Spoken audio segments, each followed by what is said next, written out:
السلام علیکم، welcome to my channel. آپ دیکھ رہے ہیں طریقہ زندگی۔ آج میں آپ سے ایک سوال پوچھنا چاہتی ہوں، اگر آپ کا بچہ آپ سے ڈر کر خاموش رہتا ہے تو کیا یہ اچھی تربیت ہے؟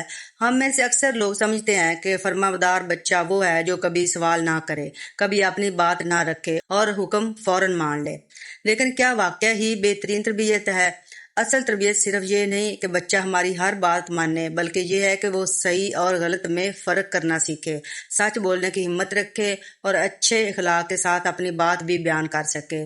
ایک اور بات، ہر بچہ غلط نہیں ہوتا، کبھی کبھی وہ صرف تھکا ہوا ہوتا ہے، کبھی پریشان ہوتا ہے، اور کبھی اسے صرف یہ ضرورت ہوتی ہے کہ کوئی اس کی بات سن لے۔ اس کا مطلب یہ نہیں کہ ہم اس کی ہر ضد مان لیں، بلکہ پہلے اس کی بات سمجھیں، پھر محبت سے صحیح راستہ دکھائیں۔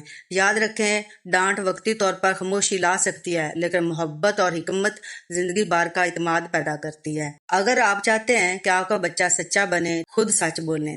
اگر چاہتے ہیں کہ وہ نماز سے محبت کرے تو اسے آپ کو نماز کی طرف جاتے ہوئے دیکھنا چاہیے۔ اگر چاہتے ہیں کہ وہ نرم دل ہو تو پہلے آپ کے لہجے میں نرمی ہونی چاہیے، کیونکہ بچے ہماری نصیحتوں سے کم اور ہمارے کردار سے زیادہ سیکھتے ہیں۔ اس لیے آج سے صرف ایک عادت بدلیں، روزانہ 10 منٹ اپنے بچوں کے ساتھ بیٹھیں، اس کی بات سنیں، اس سے گلے لگائیں، اس کے سوالوں کا جواب دیں اور اسے یہ احساس دلائیں کہ میرا گھر وہ جگہ ہے جہاں مجھے سمجھا جاتا ہے۔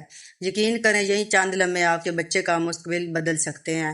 اللہ تعالیٰ ہمیں اپنی اولاد کی ایسی تربیت کرنے کی توفیق عطا فرمائے کہ وہ دین، اخلاق، کردار میں بہترین انسان ہو۔ اگر میری یہ ویڈیو آپ کو پسند آئے تو لائک کریں، شیئر کریں۔ اللہ حافظ۔